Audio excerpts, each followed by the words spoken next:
जिनके साथ पूरे कोकण में माइनॉरिटी के लिए हम सब मिलकर काम कर रहे हैं, जो पूरे कोकण के चेयरमैन है, लेकिन पूरे महाराष्ट्र में अगर कोई नाम जानता है माइनॉरिटी के लिए तो अनीश कुरैशी साहब, उनका भी आप तालियों से जोरदार स्वागत करें।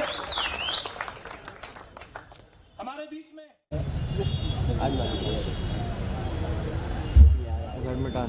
इधर देखेंगे ही नहीं। जोरदार तालियां साथियों। क्या सामने देखना है, यहाँ पे सामने। Thank you. कोकण के इंचार्ज हैं अनीस भाई, चेयरमैन। इंचार्ज उत्तर महाराष्ट्र के हैं आप, डीसीसी के डेलीगेट्स भी हैं और माइनॉरिटी प्रेसिडेंट हैं एनपीसीसी कोकण डिवीजन के। और अक्सर मैं उनके साथ कई शहरों में गया हूं और मैंने उनकी बातें सुनी है। बहुत ही शानदार वक्ता है, खासतौर से कुछ शेरों का एक अंदाज ही अलग है। मैं उनको बुलाने से पहले एक शेर उनकी नजर करना चाहूंगा कि शाख पे अब कोई पत्ता भी टिक नहीं सकता। अनीस भाई आपके लिए, कि शाख पे अब कोई पत्ता भी टिक नहीं सकता, धूप ऐसी है कि साया भी मिल नहीं सकता। मशवरा है चलो नहर पर कब्जा कर ले। अनीस भाई, मशवरा है चलो नहर पर कब्जा कर ले, भीख मांगोगे तो कतरा भी नहीं मिल सकता। अनीस भाई प्लीज आइए और अपने मार्गदर्शन दीजिए।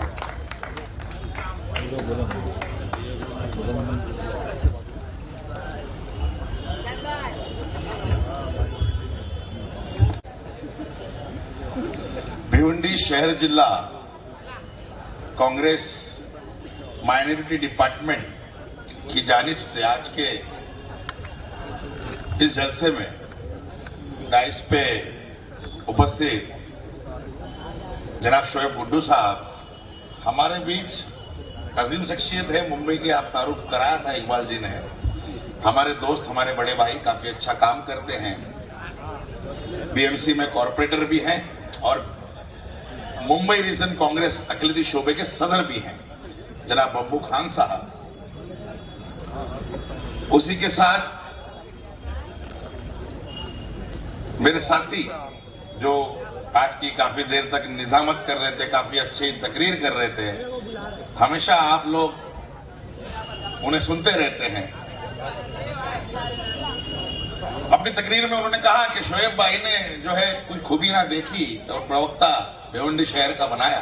वाकई में हमने भी कुछ खूबियां देखी इकबाल भाई में और हमने उन्हें महाराष्ट्र स्टेट का प्रवक्ता बनाया इस भिवंडी से। और काफी मेहनत का इंसान है,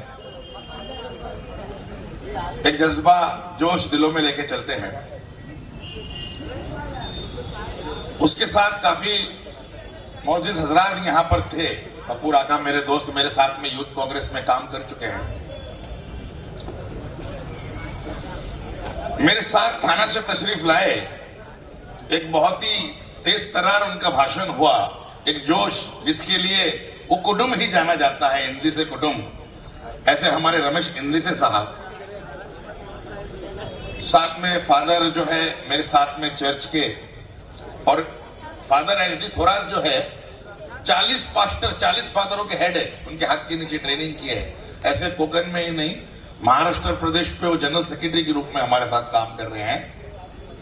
और जैसा कि पप्पू भाई ने बताया कि पिछले 7 साल से मेरे साथ में वो कंधे से कंधा मिलाकर माइनॉरिटी के लिए काम कर रहे हैं पप्पू अठवाल जी। नई जिम्मेदारी भिवंडी की एक शख्सियत है। जैन समाज जो है बहुत कम तादाद में हमारे से जुड़ता है, तो दीपक उडानी जी, और विशेषकर देखो मैं इनका नाम जो मेन खास, जो आप छोटी सी मुख्तसर सी तकरीर कर रहे थे बड़ी जज्बाती अंदाज में कि पुराने कांग्रेसी है, ऐसे हमारे आसिफ नाचन साहब बहुत ही मोहब्बत कांग्रेस के लिए दिलों में जज्बा रखने वाले। हलीम अंसारी साहब जो है घटने तो नजर नहीं आ रहे, नमाज के लिए गए हैं। तो हलीम अंसारी साहब, रियाना अंसारी जो महिला अध्यक्ष है, काफी तेज तरार और काफी अच्छा काम करती है महिलाओं के लिए, हमेशा पेश रहती है। हाँ, झांसी की रानी का भी लक़ब उन्हें मिल चुका है भिवंडी की। और यूथ के जो अध्यक्ष हैं मेरे दोस्त अच्छे जो है, काफी मेहनत कर, और बहुत यूथ के लिए उन्होंने जो इलेक्शन के वक्त ही हमने देखा एक जोश, एक जज्बा, ऐसे अरफात भाई, खान साहब। बाकी माजरत चाहूंगा अगर किसी का नाम रह गया कि जितनी लिस्ट में नाम है उतने मैं कह चुका हूं। अगर कुछ गलती है तो वो लिस्ट बनाने वाले की जिम्मेदारी।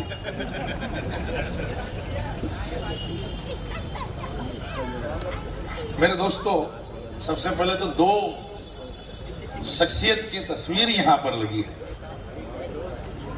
एक ऐसे रहनुमा जनाब अहमद पटेल साहब जो हमारे बीच अब नहीं रहे।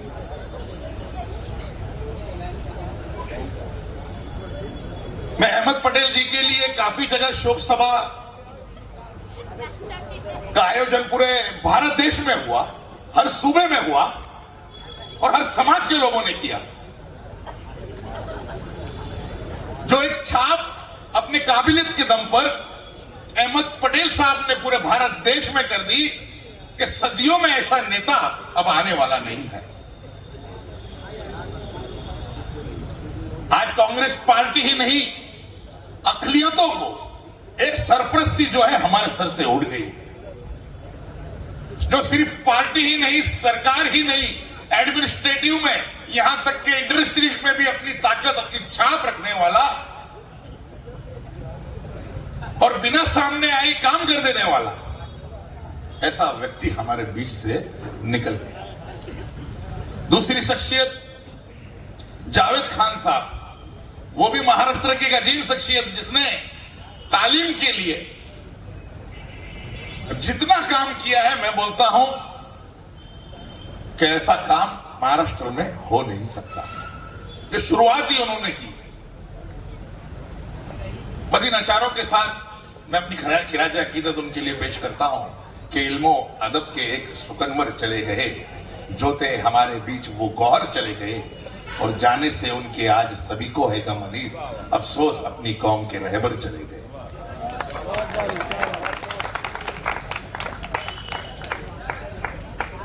अब मैं बात करता हूं जिसके लिए आज की ये मीटिंग है। आज का जो दिन है, काफी मुकर्रर को आपने सुना। इंटरनेशनल माइनॉरिटी डे के ताल्लुक से, माइनॉरिटी राइट्स के ताल्लुक के, अक़लियतों के हुकूक के ताल्लुक से कई लीडरों ने अपनी बात रखी।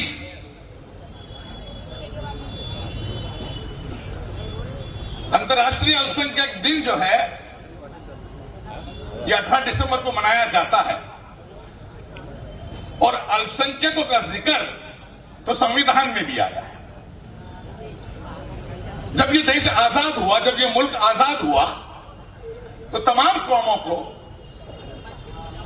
उनके हुकूक देने के लिए, उन्हें ध्यान में रखकर एक संविधान बनाया गया कि आपके फला राइट्स होंगे, आपके फला राइट्स होंगे, आपके फला राइट्स होंगे, और इस तरह से ये देश का कानून, इस देश का निजाम चले। मुझे उस वक्त के जो हमारे रहनुमा थे, उन्होंने बहुत सोच समझकर आने वाली तारीखों तक महसूस कर लिया था, इसलिए हुकूक जो है हर कौम के उस संविधान में दे दिए थे, जो हम आर्टिकल 29 और 30 में, 350A और B में बाकायदा से देख सकते हैं। हमसे वायदे किए गए, हमसे कहा गया कि हम भारत के जो लोग अपने हुकूक के लिए बनाया गया संविधान, राइट्स, अधिकार दिए, अपनी इच्छा अनुसार कहीं भी शैक्षिक संस्थान खोलने के लिए स्वतंत्र है। यानी कि जितने भी अल्पसंख्यक हैं, ये पूरे देश में शैक्षिक संस्थान यानी कि संस्थाएं वो खोलने के लिए ये है। उसके बाद कहा गया कि और इन संस्थानों को राज्य द्वारा, राज्य बोले तो जो शासन करता है, उन्हें अनुदान प्रदान करने में किसी भी प्रकार का भेदभाव नहीं किया जाएगा। ऐसा कोई भी कानून, वो नीतियां नहीं बनाई जाएगी जिससे इन अल्पसंख्यकों की संस्कृति, भाषा लिपि का शोषण हो, ऐसा कोई कानून नहीं बनाया जाएगा। मगर क्या संविधान से मैं पूछना चाहता हूं कि संविधान की इस आर्टिकल के मुताबिक जो ये सरकार है पिछले 6 साल से जो आते ही जिन्होंने अल्पसंख्यक को अपना निशाना बनाया, कि हमें वो अपने अधिकार दे रहे हैं? तो हमारे मन में सवाल होगा, नहीं। तो अब बताओ, हमारे हुकूक के लिए हमें क्या करना चाहिए?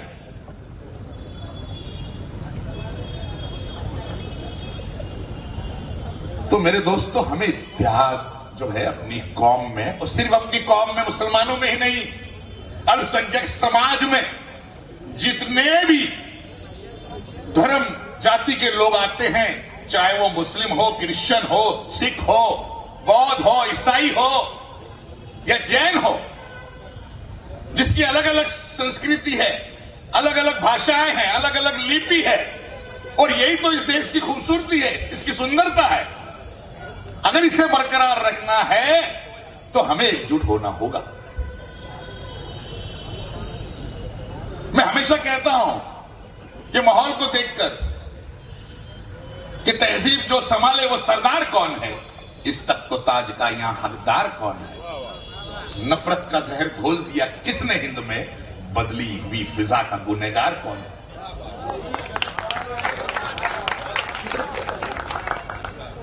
बार बार अल्पसंख्यक को निशाना बनाया जाता है, कभी घर वापसी के नाम पर, कभी लव जिहाद के नाम पर, कभी कुछ, कभी एनआरसी के नाम पर। जो देश में रहने वाले, जिनके लोगों ने, जिन्होंने यहां पर कई 100 साल हुकूमत की, जिनके पुरखे यहां दफन है, शारी शिनाख्त दे सकते हैं, ऐसे लोगों को पूछते हैं आपकी पहचान एनआरसी के मुद्दों पे। अरे मैं तो कहता हूं उनसे, अरे हमारी शान भारत में, हमारी आन भारत में पड़ा है वक्त जब भी दी है अपनी जान भारत में। मगर अफसोस जो थे कल तक अंग्रेज के मुखबिर, हम ही से पूछते हैं आज वो पहचान भारत में।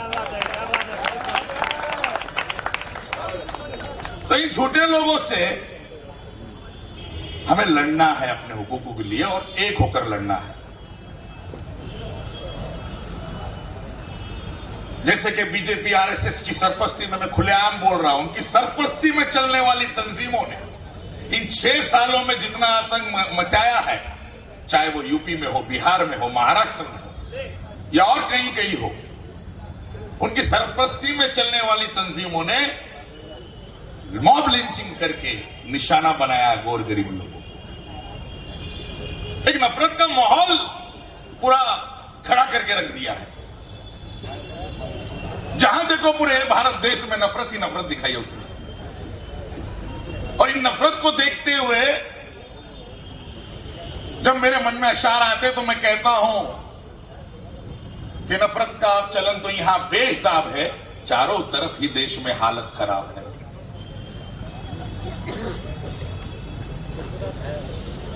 और ये हालत खराब हुई है, इसे हमें बचाने की जरूरत है। और वो केवल मोहब्बत से,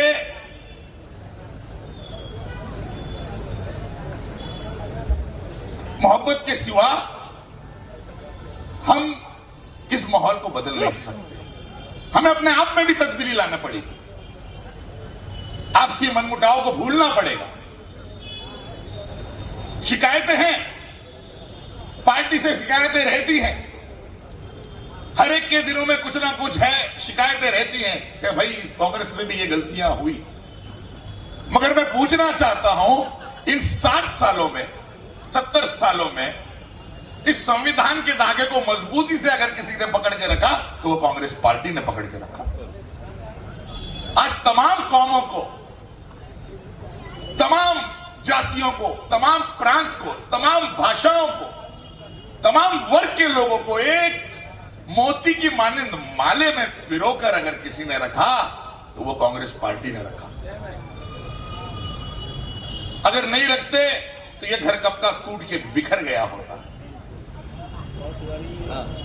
हमारे बीच और एक शख्सियत का मैं जिक्र करना भूल गया, क्योंकि बहुत ही अच्छी तकरीर वो कर रहे थे। स्कीम्स की बात की, माइनॉरिटी डे के ऊपर काफी अच्छी तकरीर की उन्होंने, जो बदन अयानशील कीर्ति साहब है। और अक्सर मैंने देखा है कि हमारे साथ माइनॉरिटी में, अखिलेत में हम मेजर पार्ट में हैं मुस्लिम, मगर दिगर समाज बड़े कम तौर पे हमारे से जुड़ता है। जब से मैंने माइनॉरिटी का कोकन का चार्ज संभाला, मैंने हर समाज को अपने साथ जोड़ने की कोशिश की। थाना में तो सिख समाज भी काफी दूर हो गया था 84 के बाद, मगर उनसे भी बात करके गुफ्तगू करके अपने करीब लाने का हमने कोशिश की और उसमें सफल भी रहे। जो हमें तस्वीर आज देखने को मिलती है और आज जो पंजाब में हुकूमत है वो हमें देखने को मिलती है। उसी तरह जैन समाज जो है, भले ही आज जैन समाज आज फाइनेंशियल इकोनॉमिक तौर पे मजबूत जरूर है, मगर कहीं ना कहीं एडमिनिस्ट्रेटिव में या उनकी शिनाख्त में वो भी कहीं ना कहीं पिछड़े नजर आते हैं।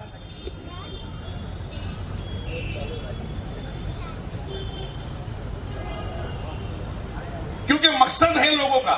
आपने सुना होगा कई बार, मोहन भागवत जी को भी सुना, उनके मंसूबे भी देखे कि क्या उनके मंसूबे हैं। किस तरह आरएसएस के लोगों ने संविधान की कॉपी को, छायाचित्र को जलाया, किस तरह अपमान किया।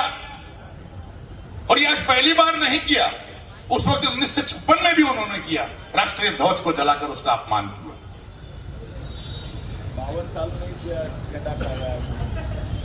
स्वर्गीय उस वक्त के नेता, जिसे वो अपना नेता कहते हैं, चुरा लेते, उनका तो नेता ही नहीं है कोई। जो कांग्रेस के नेता थे वल्लभ भाई पटेल जी, उन्होंने बंदी डाली थी उसके ऊपर। और क्या कहा था, आरएसएस इस देश में एक विष के समान है, जहर के समान है, जो समाज में जहर घोलने का काम कर रहा है। ये मैं नहीं कह रहा, उस वक्त के अखबार कहते हैं। और ऐसे लोग आज देश की सरपरस्ती कर रहे हैं। इतने दिनों से किसानों का आंदोलन चल रहा है, आपने देखा किस तरह उन पर पानी की बौछारें की जा रही है, आंसू गैस दागे जा रहे हैं, परेशान किया जा रहा है। क्या पूछ रहे हैं वो, क्या मांग रहे हैं वो? एमएसपी की बात कर रहे हैं कि सरकार रेट जो है तय करे, मगर सरकार सुनने को तैयार नहीं। तो हर कौम परेशान हो चुकी है इनसे। काफी देर से आप लोग बैठे हो, तकरीबन लगभग 5 बजे से बैठे हो। मैं ज्यादा लंबी अपनी तकरीर नहीं करूंगा, बस इतना कहूंगा कि अब वक्त आ गया है मुत्तहिद होने का, जिसकी दावत पे मैं आज यहां आया। जुबैर भाई हमारे आगे आइए, जिन्हें माइनॉरिटी की सदारत हमने दी। इंशाल्लाह उम्मीद है कि वो अपनी टीम बड़ी जोरदार से चलाएंगे। गुड्डू भाई का साथ उन्हें हमेशा रहेगा, उनकी सरपरस्ती रहेगी, इकबाल भाई की सरपरस्ती रहेगी। और जितने भी लोगों का आज अपॉइंटमेंट होने वाला है, उनसे भी कहना चाहता हूं अपना भाषण खत्म करने से पहले कि आप एक ऐतिहासिक वैभव से संपन्न पार्टी से जुड़ने जा रहे हो। मुझे उम्मीद है आप अच्छे काम करोगे, फिर से इस महानगर पालिका में हमारी सत्ता को लाओगे। रही बात शोएब भाई ने कही, कुछ दूसरे लोगों ने कही, वो अब मेरा टॉपिक नहीं है, मगर जो इनके जज्बात है, आपके जज्बात है, वरिष्ठों तक पहुंचाना ये मेरी जवाबदारी है। वो मैं इंशाल्लाह पहुंचाऊंगा। बस इन अल्फाजों के साथ अपनी बात खत्म करता हूं, क्योंकि माहौल ही ऐसा है। और हमेशा मैं ये अशार कहता हूं कि अपनी जान बचाओ और ईमान बचाओ, अपनी जान बचाओ और ईमान बचाओ, अपने देश की तहजीब और पहचान बचाओ, जो दर्जा देता है एक समान काम को।